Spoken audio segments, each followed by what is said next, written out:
cuestionario previo. Estábamos con algunas imágenes de carbonatos, que son muchos, los minerales que son carbonatos, y cualquiera de ellos con ácido clorhídrico o con cualquier ácido esencialmente va a tener pues una reacción como esta, ¿verdad? Donde esta ecuación no la voy a balancear. Se forma dióxido de carbono, que es un gas, y un poquito de agua, pero es insignificante porque ya el ácido viene disuelto en agua, y y el cloruro o lo que sea, ¿verdad? La unión del ácido con el metal, ¿no? Entonces, con el catión metálico. Entonces, en este caso, pues sería eh, cloruro de magnesio, ¿verdad? Vamos a quitar esto. Así es que esta sería la ecuación, digamos, general. Si la queremos balancear, pues ahí va uno balanceando. Ahorita no estoy seguro de que esté completamente balanceada, pero sería nada más revisar, ¿verdad?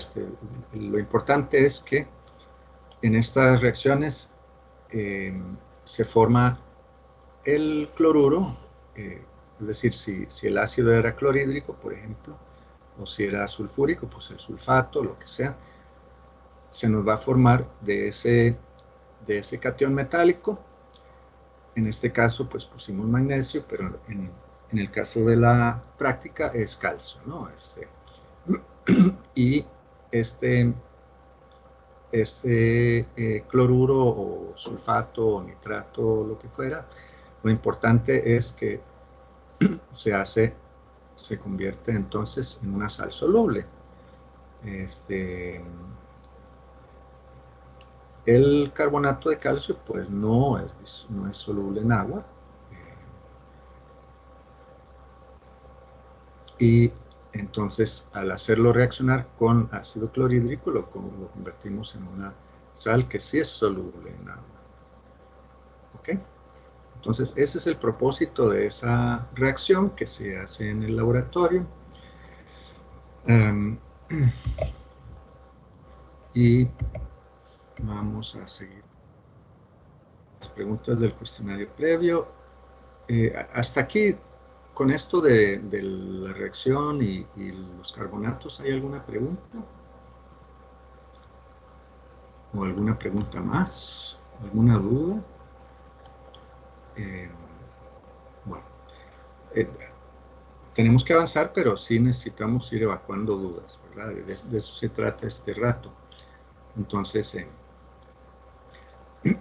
ya las cuestiones operativas de que si el quiz y esto, pues eso lo podemos hablar después. Pero las dudas sobre el tema sí es necesario que las evacuemos. ¿Ok? Entonces, dice, investigue qué significa disolución patrón o standard solution, ¿verdad? En inglés, ¿no? ¿Qué dirían ustedes? Alguien que me diga en sus propias palabras, ¿qué le parece que significa una disolución patrón? ¿Qué es?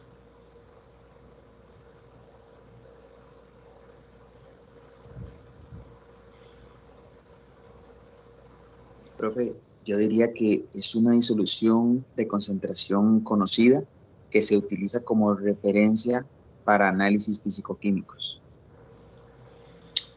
Bueno, es un resumen que dice mucho en pocas palabras, y me parece que está muy bien así.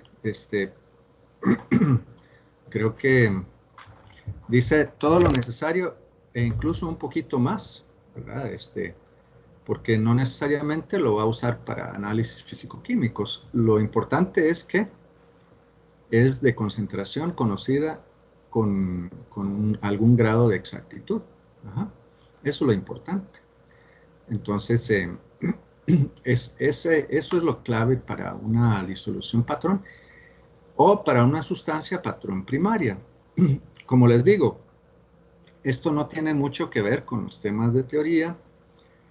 Fue algo que se implementó hace 1.000.000 de años aquí en el TEC y pues digamos entender la diferencia entre una disolución patrón o una disolución de concentración aproximadamente conocida tiene una importancia pues secundaria, digamos, con respecto a los temas de teoría, de entender, digamos, qué significa concentración, cómo se convierte de unas unidades en otras. Pero ya que ese es el tema de estas prácticas, entonces pues necesitamos que eso quede claro, ¿ok? Así es que, y por eso vamos a verlos. Si hay alguna duda, por favor me la comparten, el que la tenga, con esto de los patrones y aproximadamente conocida y conocida exactamente. Bueno, entonces una sustancia que tenga el 100% de pureza, con, digamos, 100,00, ¿verdad? Por ciento de pureza sería una sustancia patrón, ¿verdad? Una sustancia patrón primario, porque la incertidumbre sobre la pureza es muy pequeña. Sería 0,01, ¿verdad? Por ciento.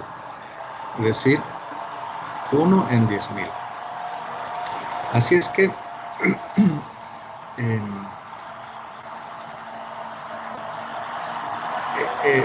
digamos, tiene alguna importancia el tema de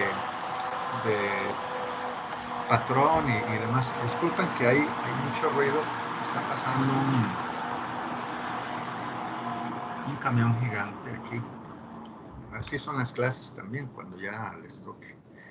Esperemos que el próximo semestre a veces pasan camiones o señores cortando el zacate, así es en todas partes. Entonces, bueno, en nuestra modernidad actual, que incluye motores de combustión y máquinas con motores, pues eso va a seguir así, probablemente por lo menos por los próximos 10 o 30 años.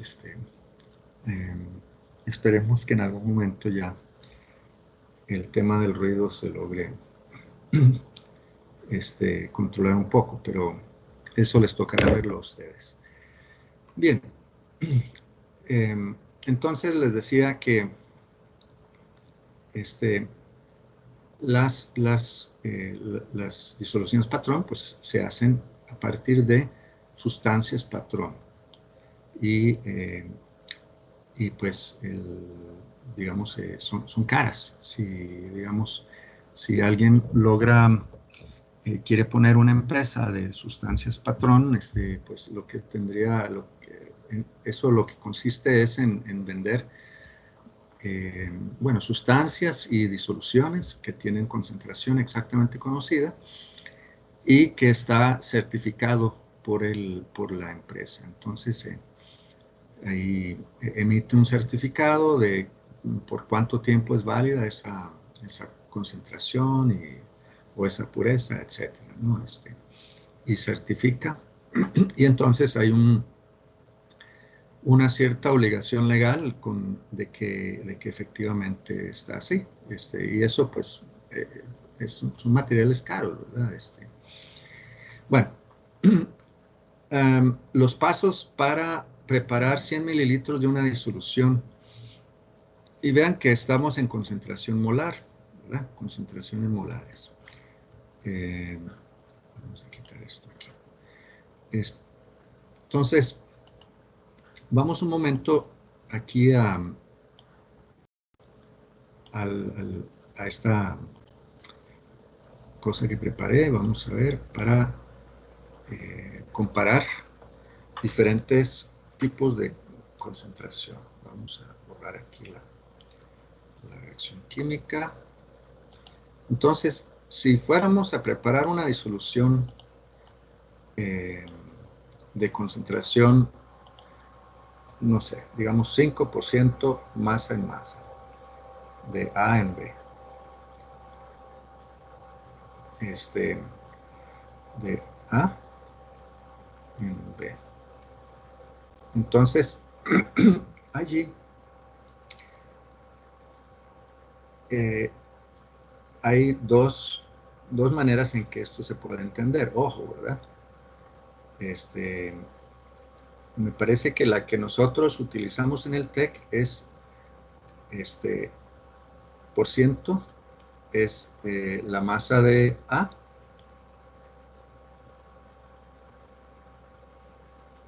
en la disolución. ¿Ok?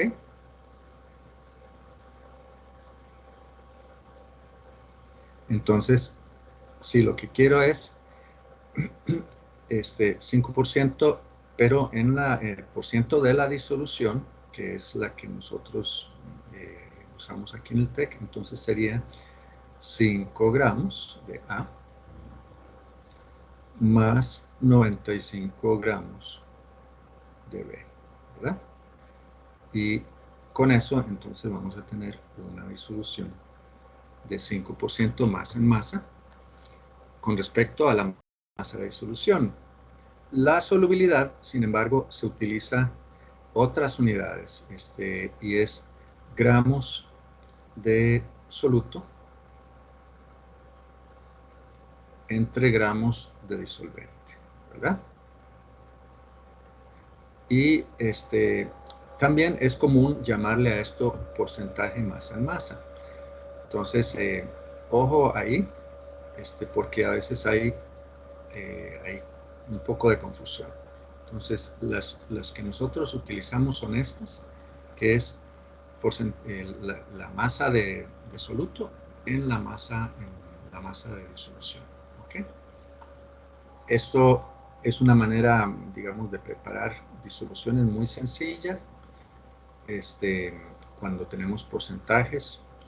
También porcentaje de masa en volumen, si digamos es 5% también de A en B, entonces serían 5 gramos, ¿verdad? Porque tenemos masa, 5 gramos de A en 100 mililitros. ¿De qué? ¿Qué dicen ustedes? ¿De disolución o de disolvente? ¿Disolución? Sí. Entonces, aquí en el TEC, nosotros utilizamos estas unidades. Siempre es ya sea en la masa de disolución o en el volumen de disolución. En cambio, cuando es preparar una disolución de X concentración molar, pongamos 0,05 molar, que es lo mismo que decir 0,05 molar, ¿verdad? La M mayúscula solemos utilizarla mucho aquí en Costa Rica. Hay varios países donde se usa, pero a veces se confunde, ¿verdad? Entonces, la recomendación pues es utilizar moles entre litro, para no confundir, ¿verdad? Por ejemplo, M significa mega también, y hay varias posibilidades de que se confunda. Entonces, la recomendación suele ser utilice estas unidades, pero van a ver que a menudo los profesores utilizamos la M mayúscula. Bueno, el asunto es que aquí entonces pues necesitamos 0,05 moles de A, ¿verdad? Y esto lo llevamos a 1 litro de ¿qué?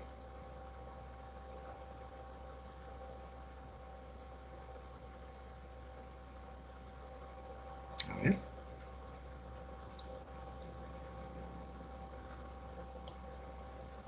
Para hacer esa disolución llevamos 0,05 moles, ¿verdad?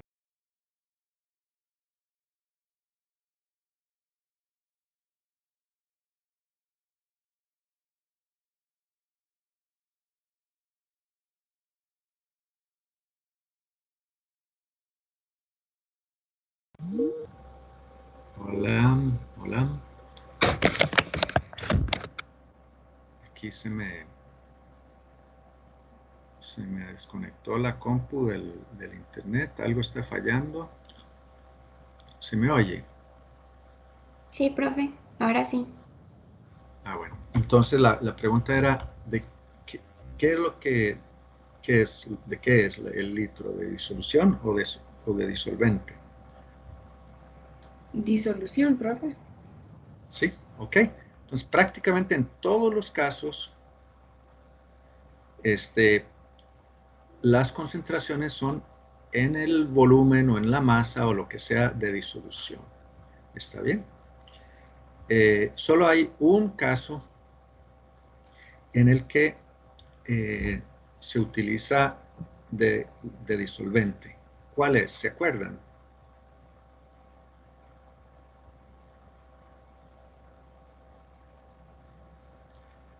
Y es también una de las versiones donde se usan los moles, ¿verdad?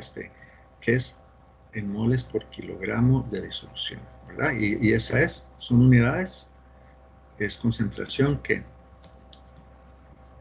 molar, ¿ok? Pero en todos los casos es muy sencilla la preparación, nada más es seguir la definición. Entonces, en este caso, molar es en kilogramos de disolvente, ¿verdad? El resto de los casos, pues es en kilogramos o lo que sea del volumen de disolución, ¿ok?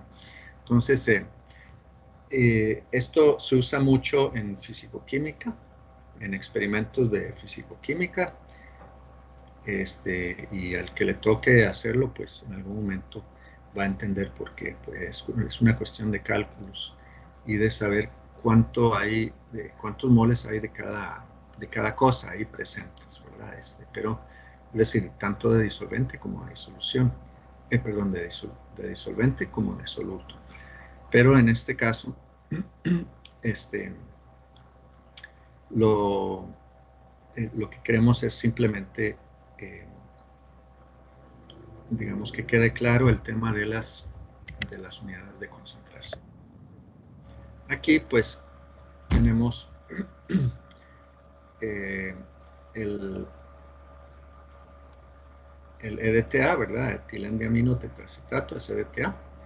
Y entonces lo que necesitamos es 100 mililitros. Entonces, en esos 100 mililitros, vamos a ver si puedo hacer dibujo, no me permite, ¿no? Ok, no voy a poder dibujar, pero entonces necesito, como 100 mililitros es un décimo de un litro, pues necesito un décimo de estos moles. ¿Por ahí hay alguna duda o quieren que hagamos el cálculo? ¿Hay alguna pregunta?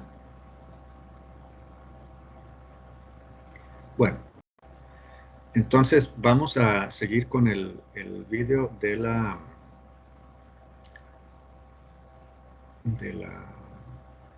práctica para que nos dé tiempo después de evacuar dudas sobre eso. Entonces, recuerden, aquí está en los documentos, ¿verdad? Hay una lista y que dice videos, ahí está. Entonces, aquí está el link para el video de la práctica. Bueno, hay un anuncio.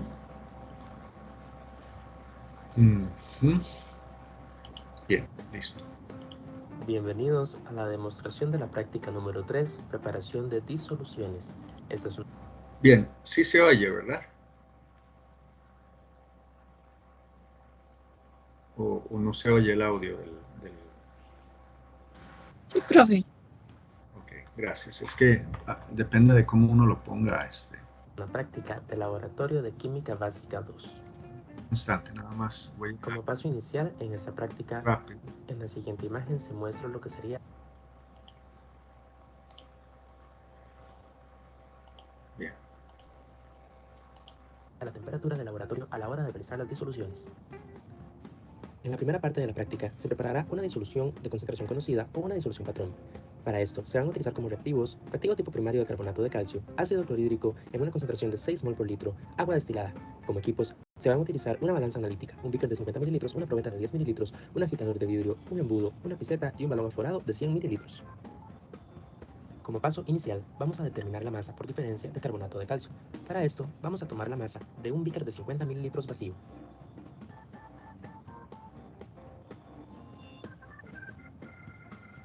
Una vez que se tiene la masa del beaker vacío, se comienza a adicionar carbonato de calcio, hasta obtener la masa deseada.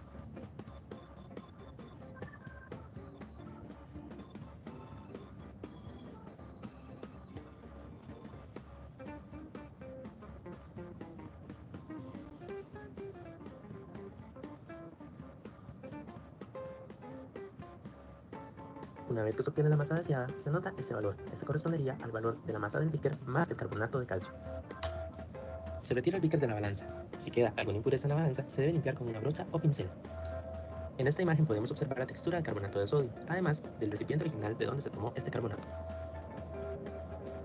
Con una probeta se adicionan 5 mililitros de ácido clorhídrico en el beaker que contiene el carbonato de calcio. Esto se realiza lentamente por la pared del beaker.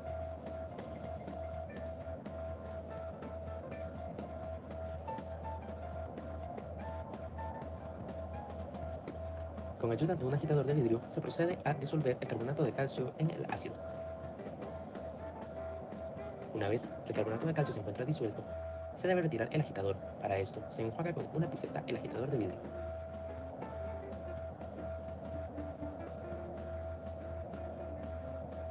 Con la misma probeta que se agregó el ácido, ahora se agregan 10 mililitros de agua destilada. Se agita el beaker ligeramente. Se realiza el trasvase cuantitativo a un balón de 100 mililitros.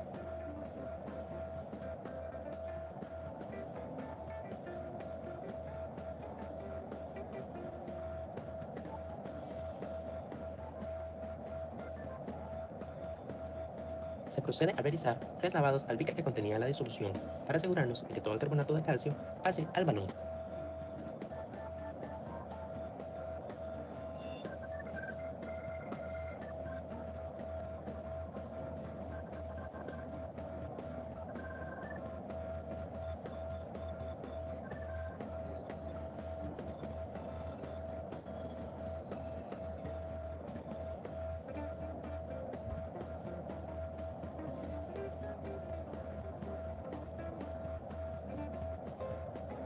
Se procede a realizar el lavado del agitador de vidrio, así como de las paredes del embudo.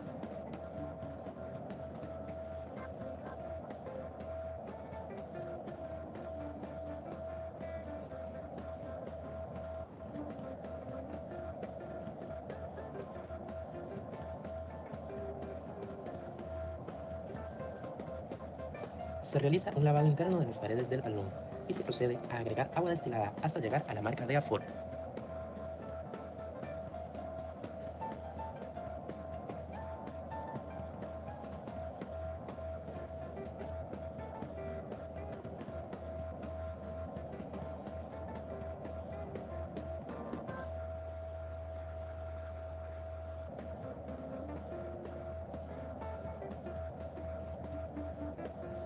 Una vez que se llega a la marca de aforo, se procede a tapar el balón y a realizar la agitación del mismo.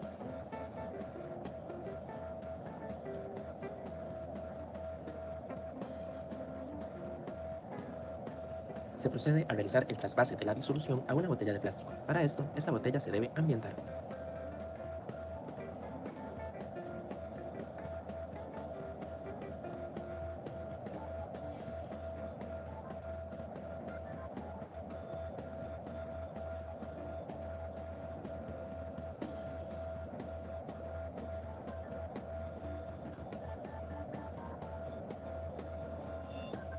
En la siguiente parte de la práctica, realizaremos una disolución aproximada. Bueno, nada más para estar seguro de que vamos viendo las cosas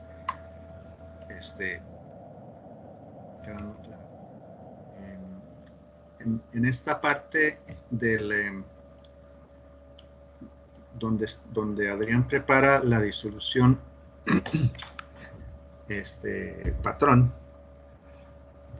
¿Hay alguna pregunta, alguna duda, algún comentario? Ok, entonces lo que sí les voy a pedir es que me diga, bueno, aquí tengo a María de los Ángeles. Sí, dígame. Profe, es que a mí siempre me confunde la hora de escoger las incertidumbres. Entonces no sé si será de la probeta que se escoge y de la balanza.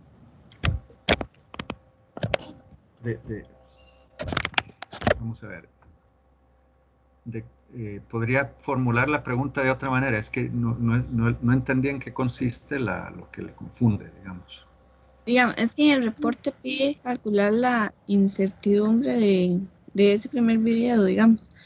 Pero para calcular eso hay que tener dos. Entonces yo no sé si es de la probeta, pero ¿de qué otra? Perfecto. No se preocupe. Voy a ir poniendo aquí la información. Vamos a ver, ¿qué vieron ustedes? Teníamos un balón, creo que de 100 mililitros, ¿verdad? 100 mililitros, entonces 100, no sé cuánto, más o menos, no sé cuánto, ¿verdad? Ese es el volumen final, ¿verdad? Y tenemos una masa que era también hay que ver ahí, y más o menos 0,00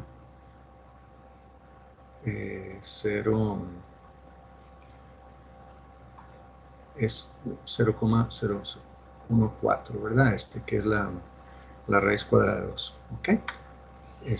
Ahora vamos a ver de dónde sale esto. Y entonces, esas son las dos incertidumbres que tenemos. Lo que necesitamos es ver cuánto eran, ¿ok? Pero yo voy a poner algo simplemente para suponer algo. Entonces, porque lo que necesitamos es utilizarlo.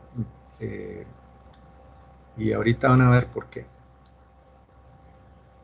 Vean, entonces, supongamos que la incertidumbre del balón fuera 0,1 mililitros. Entonces,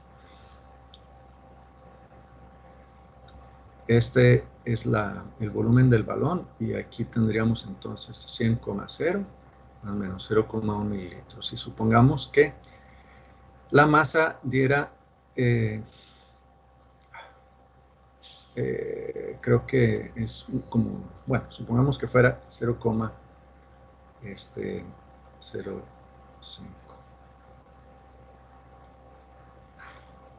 1, 2, 3, 4. ¿Ok? Bien. Como esta es una incertidumbre combinada, porque en cada medición de la balanza la incertidumbre es 0,0001 en esa balanza analítica, ¿verdad? Es en la cuarta posición a la derecha del 0. ¿Ok? Pero tenemos dos lecturas que de paso, pues eso es algo que me gustaría que me comenten ustedes, y si no, pues se lo comento yo. Entonces tenemos dos lecturas en esa balanza y ya sabemos que la incertidumbre combinada es cuando tenemos sumas y restas, es la raíz cuadrada, ¿verdad? De la suma de los cuadrados, ¿no? Entonces,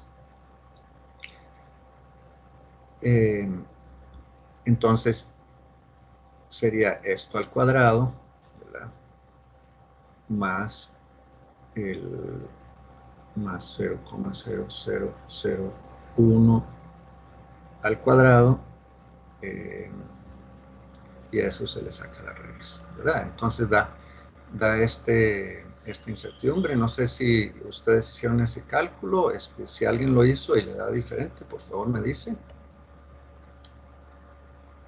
Bueno, entonces esta sería la incertidumbre combinada, y entonces por esa razón uno le pone un 0 más aquí.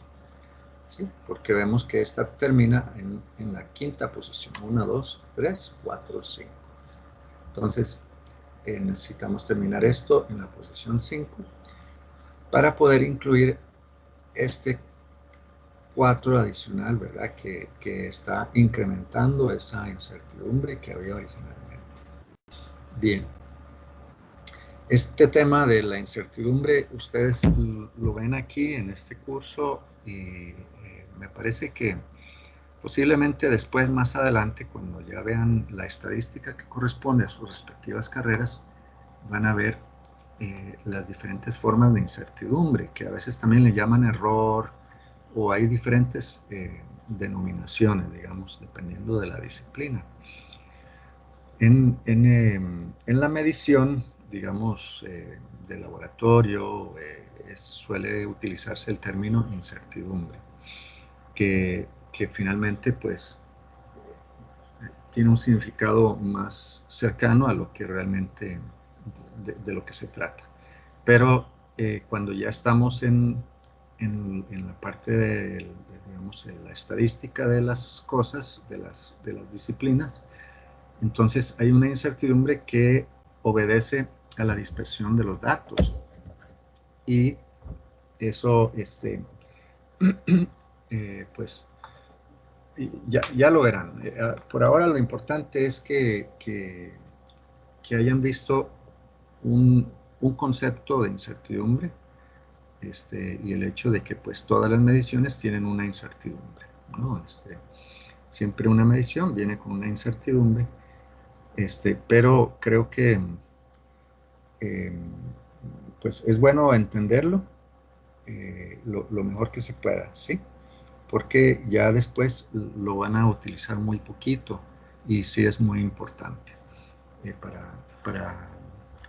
para gente del área de ingenierías, el área tecnológica, área de ciencias, ¿verdad? Es muy, muy importante tener claro que siempre en una medición o en un dato hay una incertidumbre.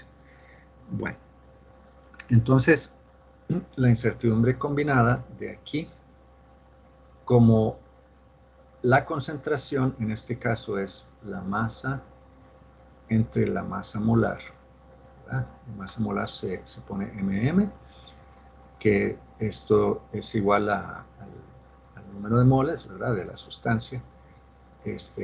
Esto dividido entre el volumen, entonces nos va a dar digamos, aquí los datos que tienen, a los que les asignamos una incertidumbre son este y este. A la masa molar no le asignamos una incertidumbre porque es muy pequeña. A este no le ponemos la incertidumbre porque la incertidumbre es tan pequeña que no va a cambiar el tamaño de la incertidumbre combinada que tengamos aquí. Entonces no la consideramos. Pero entonces para esa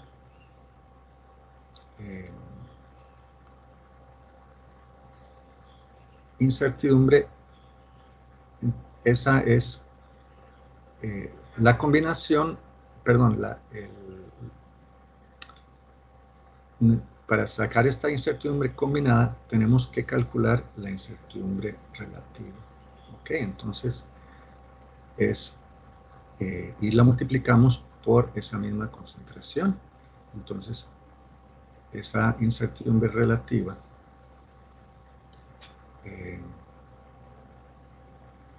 es igual a la raíz cuadrada de la suma de los cuadrados de las incertidumbres relativas. ¿Ok? Y en este caso, pues sería la incertidumbre relativa de la masa, la incertidumbre de la masa, ¿no? Y la incertidumbre del volumen. Se divide, ¿verdad? La incertidumbre absoluta entre la cantidad. Bueno, todo eso ustedes lo vieron en el repaso que hicieron del tema de incertidumbres. Y entonces con esto obtiene una incertidumbre relativa y la incertidumbre absoluta, que es la que va aquí, ¿verdad? Es esta. es igual a la cantidad multiplicada por la incertidumbre relativa. ¿Ok? ¿Hasta aquí hay alguna pregunta? Si hubiera dudas, lo primero es revisar otra vez el apéndice, creo que es el apéndice 5 del manual de química 1. Profe, yo tengo una pregunta. Sí, con gusto, veamos. Profe, he visto que en todos los videos del TEC se calcula la cantidad, digamos, de reactivo cuando se hace una pesa por diferencia, ¿verdad? ¿Será que hay algún inconveniente con el método de tarar? En absoluto, el inconveniente es hacerlo por diferencia, pero en estas prácticas se hace por diferencia para que vean que existe eso. Es mucho mejor tarar, porque entonces tiene una incertidumbre menor, ¿verdad? Porque es una sola, no tiene que hacer una combinada. Entonces usted hace tara y entonces pone la masa que necesita, ahí lo está viendo en la balanza, cuánto es lo que está poniendo y la balanza le da la lectura de una sola vez, ¿verdad? O sea, y eso era lo que quería que me comentaran. El profesor Adrián lo hizo así porque así es como viene en el manual.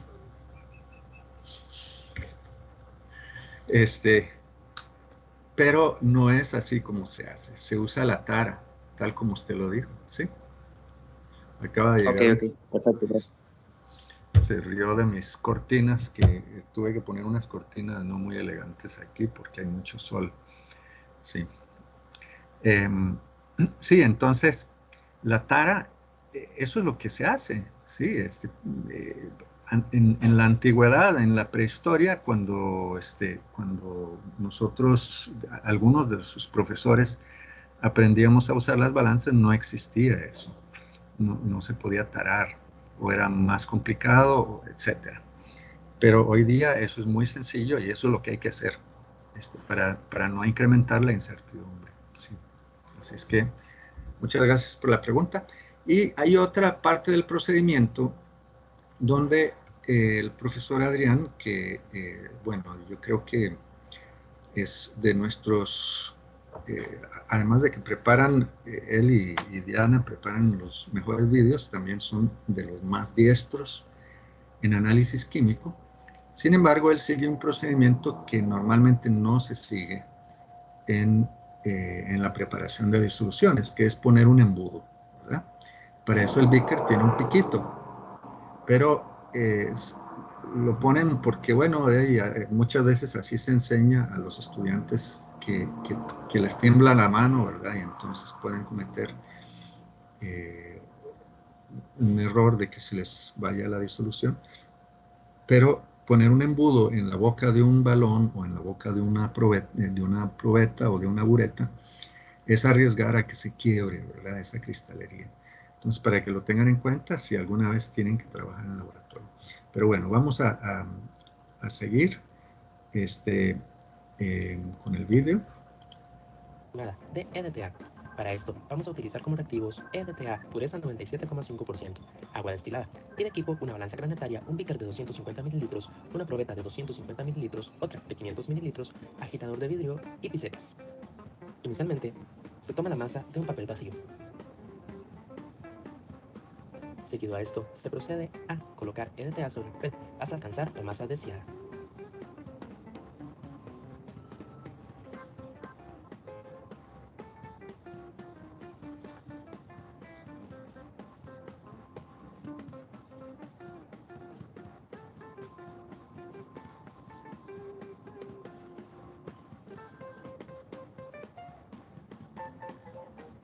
Una vez que se alcance la masa deseada, se anota el valor del papel más la masa de EDTA.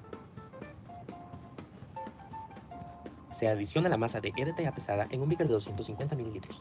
Seguido a esto, se le adicionan 150 ml de agua destilada. Disculpen un momento que yo tenía programado para las 8:45 el quiz, pero no lo vamos a hacer a esa hora. Entonces ahora nos ponemos de acuerdo. Nada más quiero pedirles que no lo hagan todavía. Voy a... Profe, sí, yo sin querer acaba de meterme a ver si estaba habilitado y sin querer, bueno, queriendo, pero para ver si realmente me dejaba, como todavía no estábamos en clases, le di iniciar actividad. ¿Hay algún problema si lo continúo? no, lo único es que lo voy a eliminar. Entonces no le va a servir de mucho. Ah, ok, entonces me salgo. Digo yo, que creo que es lo mejor, sí. Ok, voy a salirme. Nada más voy a darle ahí como siguiente y finalizar.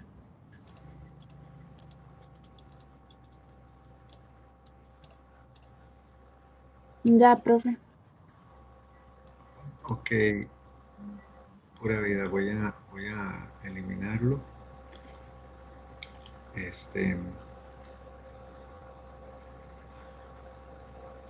Vamos a ver.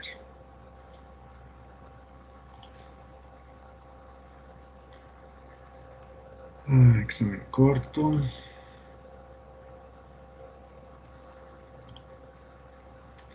Bien, entonces ahorita ya lo vuelvo a poner. Nos ponemos de acuerdo con la hora y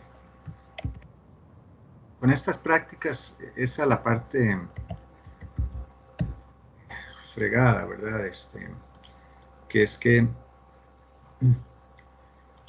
es mucho detalle y pues lamentablemente sí hay que abundar porque bueno, ese es el tema, ¿no? Entonces,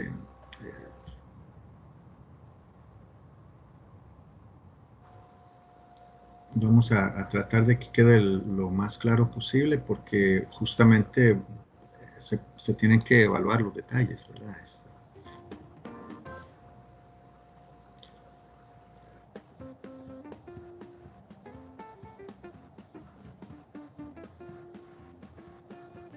Con ayuda de un agitador de vidrio, se procede a disolver el LDTA en la disolución. Vean, por ejemplo, aquí, esta parte donde vierte un volumen medido de agua, eso es absoluta y totalmente innecesario también. Y pues lo hace porque así se indica en la práctica, pero no hace falta medir ese volumen. ¿Por qué? Porque al final la disolución va a quedar en un volumen que se mide, ¿verdad? Entonces ese es el que sí hay que medir.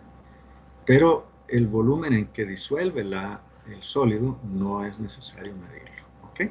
Entonces, bueno, para que lo tengan en cuenta. Con ayuda de un agitador de vidrio, se procede a disolver el LDTA en la disolución.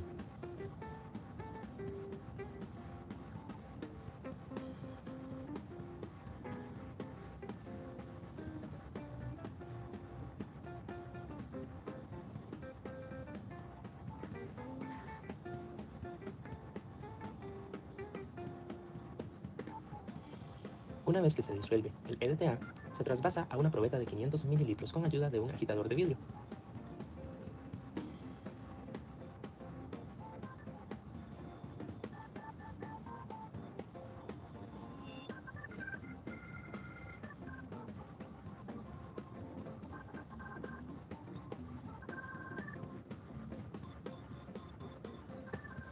Se ¿Ok? completa. Ojo, ahí hubo trasvase cuantitativo, ¿sí o no?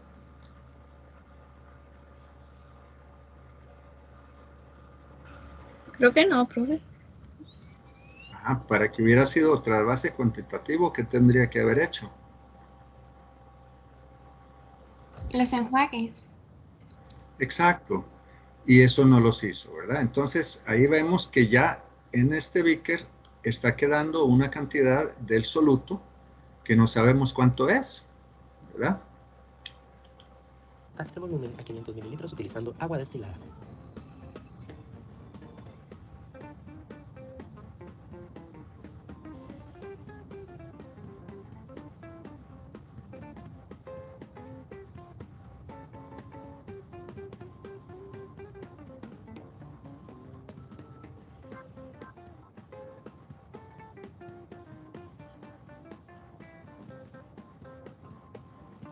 Por último, se procede a trasvasar la disolución de EDTA a un recipiente de vidrio. Ok, ojo que ahí también simplemente está trasladando todo aquí. A veces hay procedimientos, digamos, en prácticas que recomiendan mezclar. En una probeta no se tiene que mezclar, ¿ok? Porque son muy altas, entonces es muy difícil mezclar. En una probeta es posible incluso quebrarla, ¿verdad? Pero la mezcla en una probeta es algo que no hay que hacer porque no está diseñada para eso.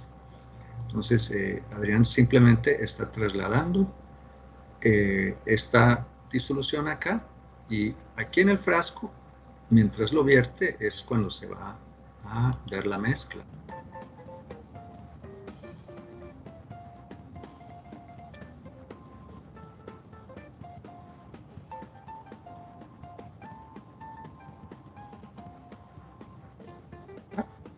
Y eso es, ¿verdad? Ese es el procedimiento. Ay, ojalá pudiéramos hacerlo, ¿no? Es muy sencillo, es preparar dos disoluciones, una que tiene una concentración conocida exactamente y la otra que no. ¿Por aquí hay alguna duda?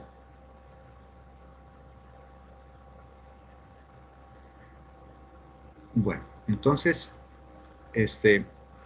lo importante en este momento es poder hacer los cálculos de incertidumbre, porque, bueno, en eso consiste hacer el reporte, ¿ok? Entonces, voy a cargar rápidamente el documento del reporte para que vayamos viendo, porque de aquí tenemos que salir con eso claro, ¿está bien?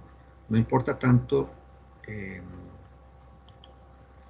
el momento en que hagamos el quiz, o si hacemos o si no hacemos, pero sí tiene que quedar claro cómo es que se hace el reporte antes de que nos vayamos. Okay, entonces tenemos aquí el formato. Vamos a descargarlo, abrir, y aquí, ok, se va a abrir aquí. Bueno, como podrán ver en los formatos que les pongo yo, vienen indicaciones en rojo. Esas, por favor, hay que eliminarlas, ¿verdad? Cuando ustedes van a entregar.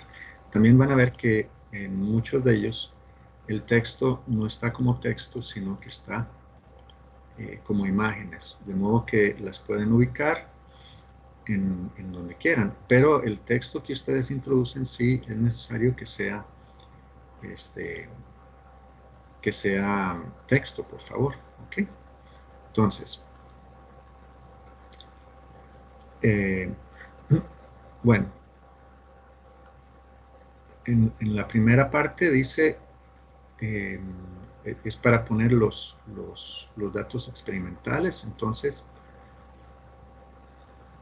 es un cuadro, y lo que se necesita pues son los datos. Ustedes van a ver en los otros formatos que lo más probable es que los tengan también los formatos, el formato que se usa en los demás grupos. Van a ver cómo está organizada allí la información. Yo lo que prefiero es que ustedes mismos sean los que organicen la información, porque cuando uno tiene que ver cómo hace los cuadros, es cuando aprende a hacer cuadros y cuando aprende a utilizarlos. Entonces, por eso es que les pido que pongan ahí la información. Siempre, cada dato tiene que tener su incertidumbre, y además siempre tienen que estar las unidades en el cuadro.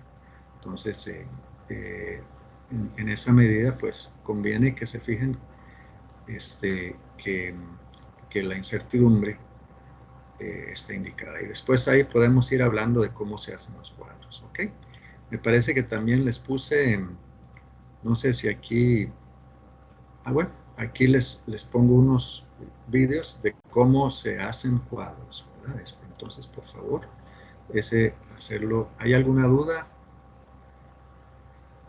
Ok, Creo que entonces, ahí hacemos dos cuadros, uno para del EDTA y la otro para el otro proceso, o hacemos en un cuadro todo. como prefiera, como le guste más. Allí lo único es que hay que tener en cuenta que las unidades y las incertidumbres se le tienen que poner a cada dato, ¿verdad? Se hace todo en un solo cuadro, entonces no se puede poner arriba en el encabezado del cuadro, eh, digamos en el encabezado de la columna, no se puede poner las unidades y la incertidumbre, sino que se le van poniendo a cada dato, ¿verdad? Su incertidumbre y sus unidades, y se puede hacer en un solo cuadro. Es cuestión de gustos, como prefiera. Entonces, yo quiero pues, que ustedes se sientan libres de hacer sus cuadros, organizarlos como les parezca mejor, y ahí vamos, eh, sin embargo, vamos tratando de que queden bien, ¿verdad? Entonces, por eso les pido que también le echen un vistazo a estos vídeos sobre cómo se preparan los cuadros. En la siguiente, pues, es hacer los cálculos. Entonces, esto es posible que prefieran hacerlo a mano, pero hay quienes lo hacen en texto y así van aprendiendo cómo se usan las fórmulas y todo eso, ¿verdad? Entonces, cómo se usan las ecuaciones en fin, cómo introducir en texto en la compu cálculos y demás cosas. Entonces, para comenzar, digamos, pues si alguien prefiere hacerlo a mano, no hay problema. Pero más adelante sí hay que ir haciendo todo en texto en la compu. ¿Ok? Entonces, allí van poniendo los cálculos y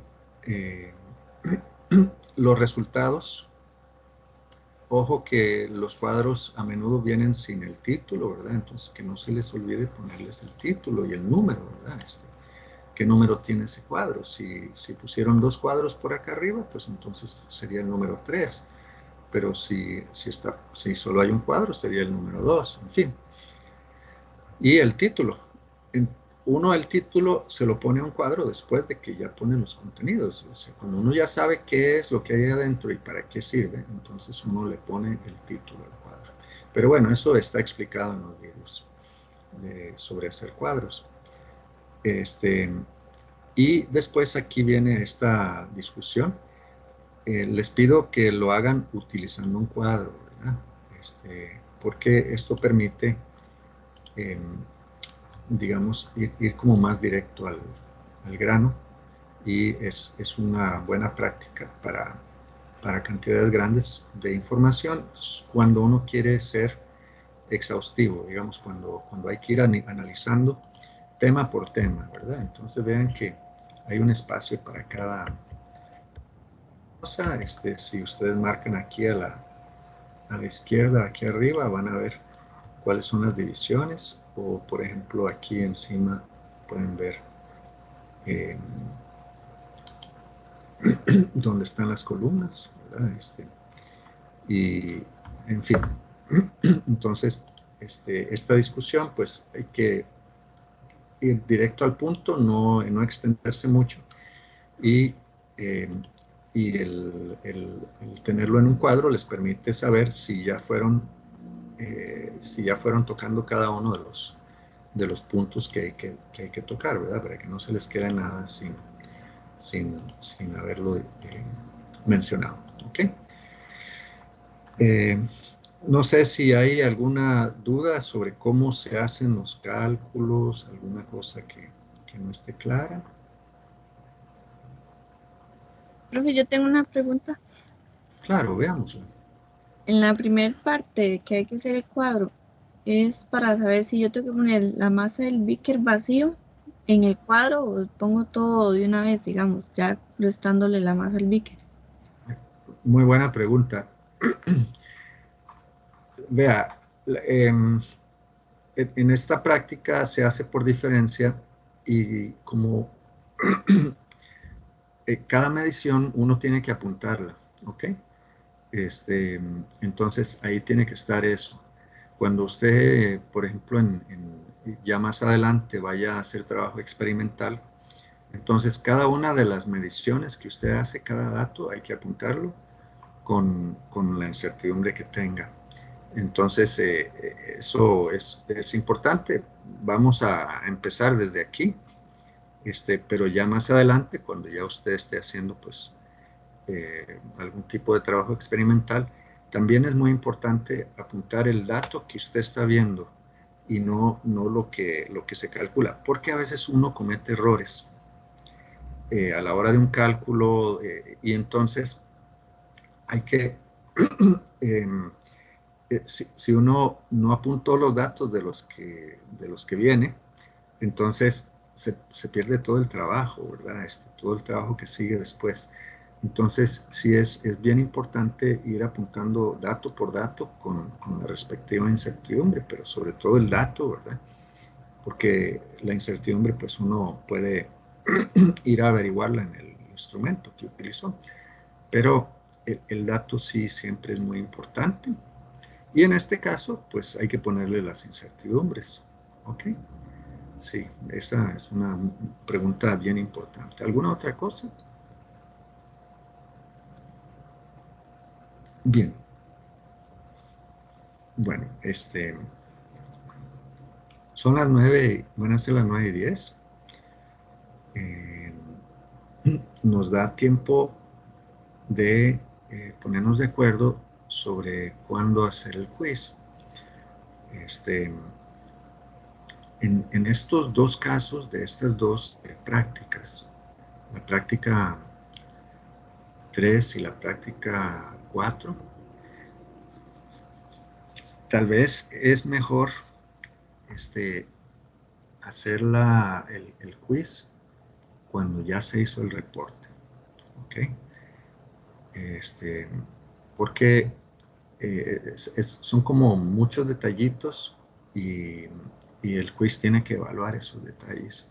Entonces, a mí no me parece pues tan lamentable que no lo hagamos. Sí, pues tengo que cambiarlo un poco, ¿verdad? Porque ya ustedes, algunos habrán tenido acceso, otros no, al quiz, entonces ya saben de qué se trata y para ser justo con los que no, entonces se tiene que cambiar, pero me parece que podríamos hacerlo entonces en algún momento de la semana entrante, ya una vez que todo el mundo haya entregado el reporte. O si prefieren, lo hacemos antes. No sé. Díganme ustedes. Y lo mismo, bueno, entonces lo haríamos al inicio de la sesión, igual que como ocurrió hoy, ¿verdad? Con el quiz de la práctica pasada. ¿Ok? Pero si alguien prefiere que lo hagamos antes de eso, pues también se puede hacer. Bien, entonces lo voy a poner para las 7:30 de la próxima sesión, ¿ok? Al inicio de la sesión empezamos con ese quiz. Ese es de 30 minutos, involucra cálculos. No va a ser exactamente como el que puse, va a ser un poco diferente. Y bueno, tiene que estar, digamos, completamente asimilado todo el tema Entonces, si queda alguna duda, alguna otra pregunta, veámosla ya. Y si no,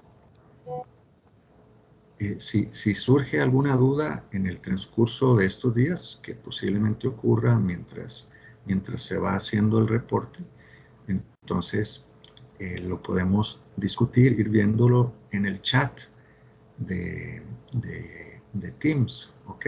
Para que todo el mundo tenga acceso a ver las dudas y las respuestas, ¿ok? Entonces, ¿hay alguna cosa? Profe, Sí. entonces el otro martes entregaría el reporte 3. Me parece, sí, exacto, es el 3, sí. Bueno, sí, de la práctica 3. Sí, está Y bien. tengo otra duda, es que usted ayer mandó un correo que decía si uno entregaba el mismo día y todo eso, pero la verdad es que no lo entendí con respecto al reporte. Ok, gracias. Muy bien. Si hay alguien que quiera ganarse 5 puntos entonces me entrega hoy ese reporte, el reporte 3, entonces tiene 5 puntos adicionales por la entrega del mismo día. ¿Ok? Si además lo hizo perfecto, pues tendría una nota de 105, ¿verdad?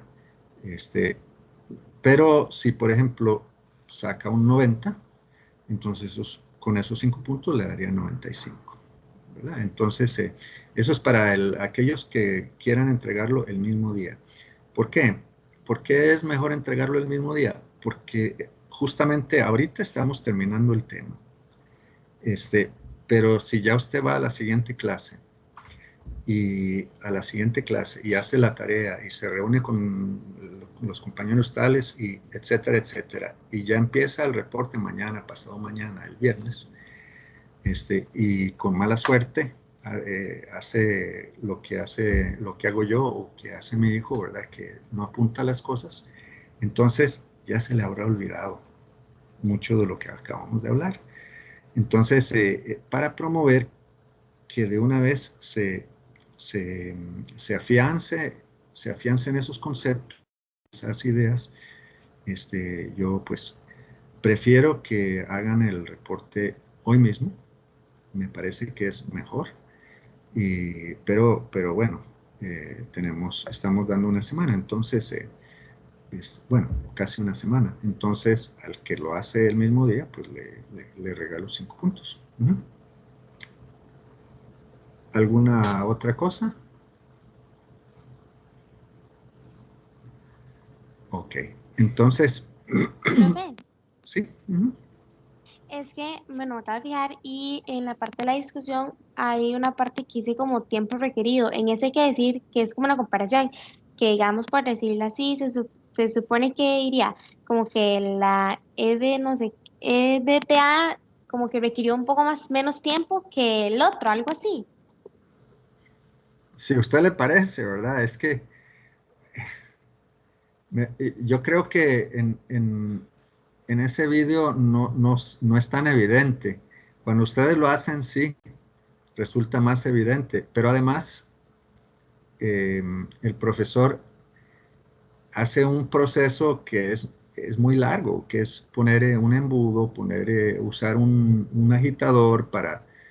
Para la hora de verter y entonces, pues, no sé, tal vez una pregunta un poco más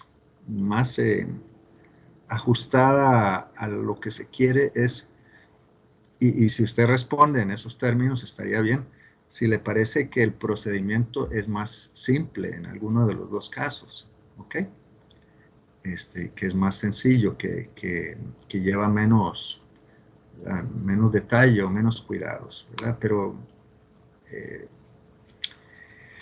sí, porque si medimos el tiempo, ¿verdad? Que se tardó el profesor en hacer cada uno de los dos procedimientos, puede ser que resulte muy parecido. Entonces, no sé, como quiera, no sé si le respondí a la pregunta o más bien confundí. No, profe, sí respondo, gracias. Ok, sí. A la hora de la verdad, cuando hacemos una disolución patrón, este, puede ser que el tiempo sea un poquito mayor que hacer una disolución de concentración aproximada. Puede ser que sea un poco mayor. pero depende de la disolución. A veces es más rápido. Entonces, sí, digamos,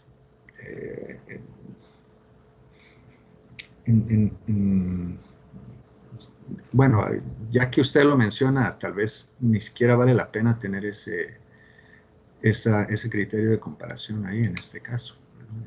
Pero bueno, ahí ustedes lo valoran y pueden, o sea, respondan lo que les parezca pues, lo correcto. ¿Está bien? ¿Alguna otra cosa?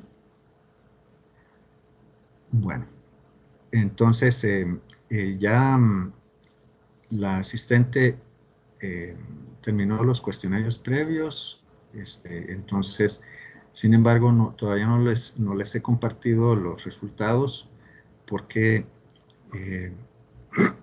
porque necesito revisar yo, sobre todo, pues ahora al inicio, revisar la revisión, ¿verdad? Entonces, es rápido, pero pues hay que hacerla. Entonces, les voy a estar compartiendo eso en lo que, digamos, espero que antes de la próxima sesión, para que si hay alguna duda, me la puedan hacer llegar, ¿ok? Esa se la voy a ir poniendo, el TEC digital, el registro de notas del TEC digital, va a servir para cuestionarios previos y para reportes, pero los quizzes, me parece que les mandé una nota indicando que los quizzes van a subir un poquito, ¿sí? Van a subir de acuerdo con las notas más altas. Entonces, las dos notas más altas van a usarse para definir cuál es el 100. Entonces, va a haber una persona que tenga un poquito más de 100, a menos que tengan, digamos, que haya dos personas con la misma nota más alta, ¿verdad? Y una persona que tenga un poquito menos de 100 y de ahí para abajo todos. Entonces, en los quizzes las notas van a ser un poco más altas que lo que aparece en el TEC digital. ¿Está bien?